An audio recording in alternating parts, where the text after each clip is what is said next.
क्या आपने कभी सोचा है कि आज आप अपने फोन पर एक क्लिक से जो बिटकॉइंस खरीद रहे हैं, और आज से 5000 साल पहले जिस आम आदमी ने थोड़े से गेहूं के बदले अपनी गाय बेची थी।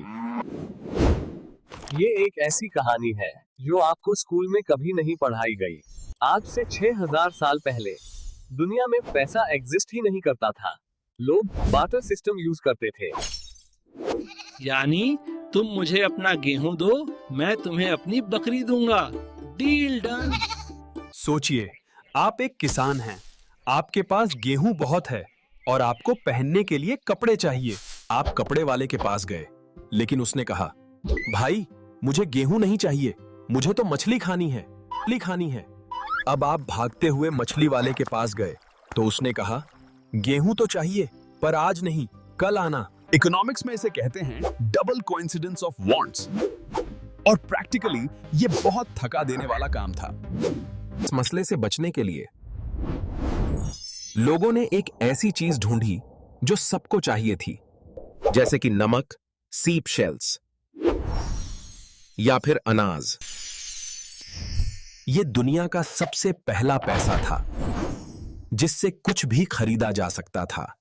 रोम के सिपाहियों को उनकी तनख्वाह पैसों में नहीं, सीधा नमक में मिलती थी।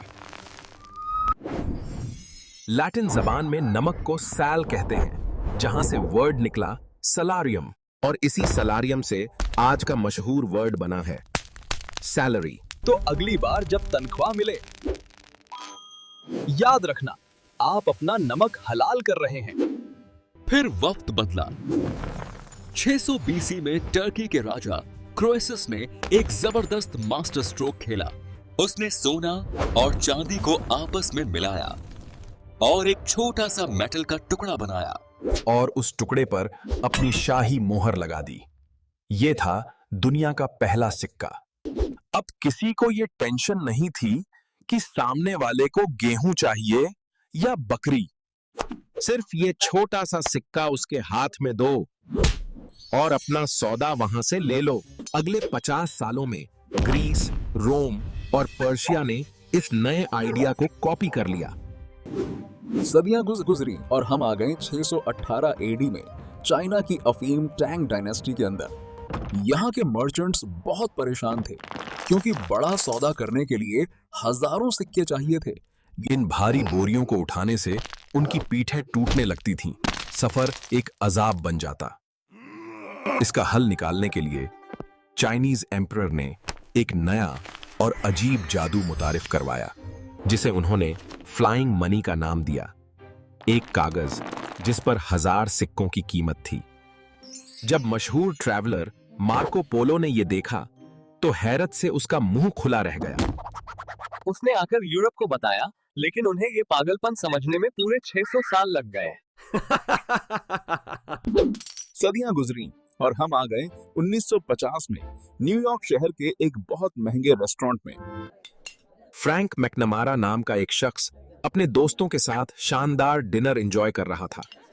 जब वेटर बिल लाया तो फ्रैंक ने जेब में हाथ डाला और उसके होश उड़ गए। वो अपना वॉलेट घर भूल आया था। उसे इतनी शर्मिंदगी हुई कि पसीने छूटने लग गए। इस शर्मिंदगी भरी रात ने फ्रैंक को सोचने पर मजबूर किया। काश एक प्लास्टिक कार्ड होता जो हर जगह पैसे की तरह चले, और इस तरह दुनिया का पहला क्रेडिट कार्ड बना। आज आप जो ऑनलाइन शॉपिंग करते हैं, उसकी बुनियाद इस एक छोटे कार्ड ने रखी थी। और फिर आया साल 2008। पूरी दुनिया एक भयानक फाइनेंशियल क्राइसिस से गुजर रही थी।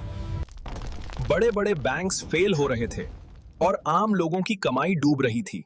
इस अफरा तफरी के बीच इंटरनेट पर एक मिस्टीरियस इंसान सामने आया जिसका नाम सतोशी नाकामोटो था। उसने एक ऐसे नए पैसे का जिक्र किया जिस पर किसी सरकार का कंट्रोल नहीं था। यह सिर्फ कोड और मैथ पर चलता था।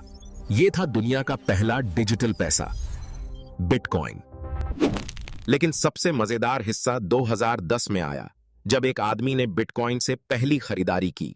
उसने सिर्फ 2 पिज्जा खरीदे और बदले में उसकी कीमत चुकाई पूरे 10,000 बिटकॉइन। आज उन 10,000 बिटकॉइन की कीमत लगभग $600 मिलियन से ज्यादा है। ये था दुनिया का सबसे महंगा पिज्जा। वो बेचारा पिज्जा वाला आज भी जरूर पछताता होगा।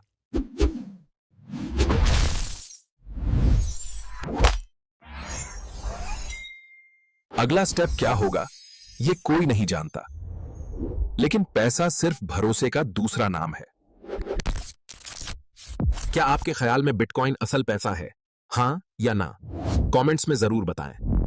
अगर वीडियो पसंद आई तो चैनल को सब्सक्राइब करें ताकि ऐसी वीडियोस आप मिस ना करें।